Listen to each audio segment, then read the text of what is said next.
There's a lot of analysis going on right now, so let's go to John Ferrugia, who's in our studio, to provide some more analysis on tonight's debate. Well, and Mike, I'm with Dr. Robert Margison, and he's at the Regis University. He's the director of debate there, and we watched the debate together. And President Obama didn't have a big edge tonight, and Mitt Romney kind of came out swinging. Yeah, it was a really close debate. I anticipated a close debate. Maybe not as close as the debate I saw, though. I was really surprised at how close these two candidates were. One of the things we noticed was right away Mitt Romney had to humanize. I mean, people have criticized him for being a little stiff. Let's take a look at some tape, first of all, with Mitt Romney coming out and telling folks, hey, I'm a good guy. And congratulations to you, Mr. President, on your anniversary. I'm sure this was the most romantic place you could imagine, here with me. So congratulations. Look, I got 5 boys. I'm used to people saying something that's not always true, but just keep on repeating it and ultimately hoping I'll believe it. But that is not the case.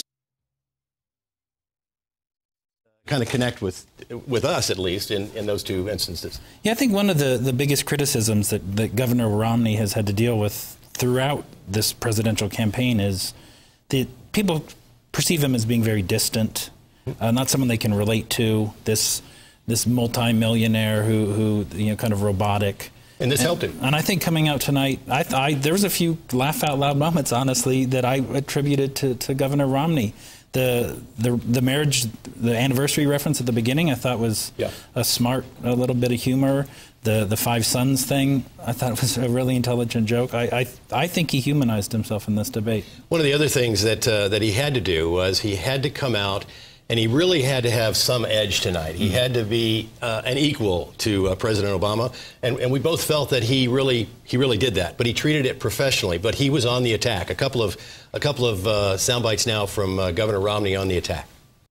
The people who are having the hard time right now are middle-income Americans. Under the president's policies, middle-income Americans have been buried. They're just being crushed. Middle-income Americans have seen their income come down by $4,300. We didn't raise taxes. You've raised them by $1 trillion under Obamacare. We didn't cut Medicare. Of course, we don't have Medicare, but we didn't cut Medicare by $716 billion. We didn't put in place a board that can tell people ultimately what treatments they're going to receive. We didn't also do something that I think a number of people across this country recognize, which is put people in a position where they're going to lose the insurance they had and they wanted.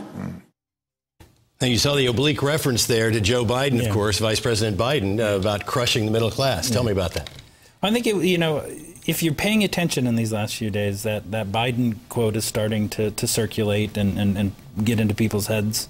I think it was another really smart, subtle, argumentative approach by Romney to use that language. He doesn't specifically say Biden said it, but if you're paying attention, he's using Obama's administration's own language against him. And I saw tonight that Governor Romney really had an edge. I really felt he had an edge. Of course, he had to have an edge because he's the challenger, and challengers have to come out swinging, which he did. On the other hand, President Obama really called him out on a couple of things. And let's talk about one of those. And big criticism has been no specifics from the Romney campaign. He says that he's going to close deductions and loopholes for his tax plan. That's how it's going to be paid for, but we don't know the details. He says that he's going to replace Dodd-Frank, Wall Street reform, but we don't know exactly which ones. He won't tell us. He now says he's going to replace Obamacare and assure that all the good things that are in it are going to be in there, and you don't have to worry. And at some point, I think the American people have to ask themselves, is the reason that Governor Romney is keeping all these plans to replace secret because they're too good? Pretty good counterpunch there on Romney. Yeah, I think for the last couple of weeks, this has been the Obama campaign's line of he has all of these big ideas, but what is he really going to do when he's president? We heard it repeatedly tonight, where even when Governor Romney would say, I have a plan, and then he would just immediately move into some large principled argument.